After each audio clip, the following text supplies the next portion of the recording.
In the previous video, we explored what happens when your attention is divided between too many directions.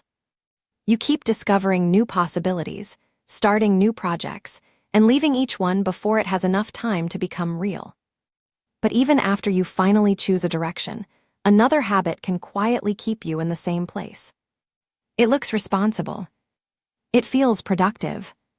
And sometimes, other people even admire you for it. That habit is planning.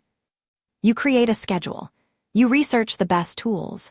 You watch tutorials, compare methods, organize your notes, and carefully design the perfect way to begin. At the end of the day, you feel tired. You have done a lot. But the project itself has barely moved. Planning is not the problem.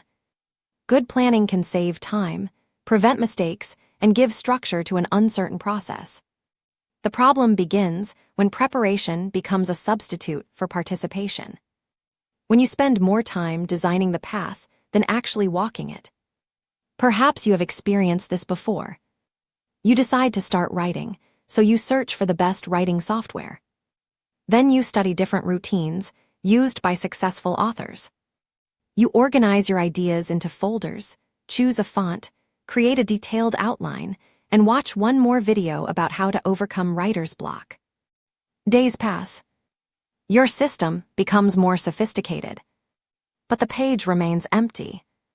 Or perhaps you want to exercise. You compare training programs, research nutrition, save workout videos, and wait until you can build the perfect weekly routine. You tell yourself you are preparing seriously, but you still have not completed the first ordinary workout. Planning feels like progress because it gives us many of the emotional rewards of action without exposing us to the risks of action. We feel organized. We feel informed. We feel closer to the person we want to become. But nothing has been tested yet. And that matters. Because as long as your idea exists only in your mind, it can remain perfect. The business has not failed. The book has not been rejected. The new routine has not been interrupted. The skill has not revealed how inexperienced you still are. Everything remains possible because nothing has become real. Reality is less comfortable. Reality gives you feedback. It shows you that your first attempt may be clumsy, that your original plan may be incomplete, that progress may be slower than you expected. And sometimes, endless preparation is not really about being responsible. It is about delaying that moment. The moment when imagination has to face evidence. There is also something reassuring about research. Whenever uncertainty appears, you can search for another answer, another strategy, another person who has already solved the problem. You begin to believe that one final piece of information will remove your hesitation completely. But that moment rarely comes. Each answer creates new questions. Each method has alternatives. And the more you learn, the more aware you become of everything you still do not know. So preparation continues. Not because you need more information, but because information feels safer than commitment. The uncomfortable truth is that many things can only be understood after you begin. You cannot plan your way into experience.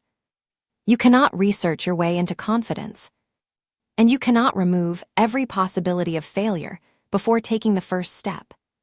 Confidence usually arrives later, after you have acted while uncertain, after you have made mistakes and discovered that they were survivable, after you have adjusted something that no tutorial could have predicted for you.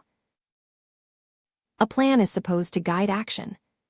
When the plan becomes more important than the action, it becomes a hiding place. And because that hiding place looks productive, it can be difficult to recognize. You are not lying on the couch doing nothing. You are reading, organizing, comparing, and preparing. That is why this pattern can continue for months, sometimes years, without feeling like avoidance.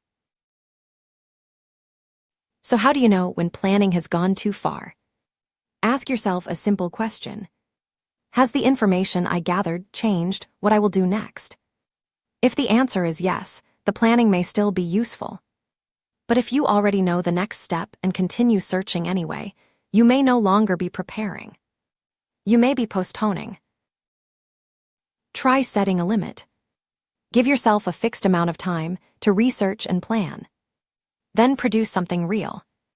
Write the first page. Send the first message. Complete the first workout. Publish the first imperfect version. Speak to the first potential customer. The result does not need to impress anyone. It only needs to exist outside your imagination. Because once something exists, you can improve it. Before that, you are only improving the idea of it. This does not mean acting carelessly. Some decisions require patience, research, and caution. But most everyday goals do not fail because the first plan was imperfect. They fail because the first step was postponed until enthusiasm disappeared. There is a quiet courage in allowing yourself to begin before you feel completely ready. Not because preparation is useless, but because readiness is often something we recognize only in retrospect. You begin uncertain. You learn. You adjust. And one day, you realize that the confidence you were waiting for was being built by the actions you kept avoiding. The previous video was about choosing one direction among many possibilities. This one is about what happens next. Once you choose, you must allow the path to become real. And real paths are never as clean as the ones we imagine. They contain wrong turns, unfinished days, awkward attempts, and plans that need to change. But they also lead somewhere. So plan enough to know your next step. Then stop planning. Take it. Because planning can make you feel prepared. It can make you feel intelligent, careful, and productive. But only action can show you what the plan was missing. And if you keep waiting until you feel completely ready, you may spend years preparing for a life you never actually begin. If reflections like this help you recognize the patterns quietly shaping your choices, subscribe to Unconscious Habits. Here, we explore the thoughts and behaviors that keep us stuck, often without us even realizing it.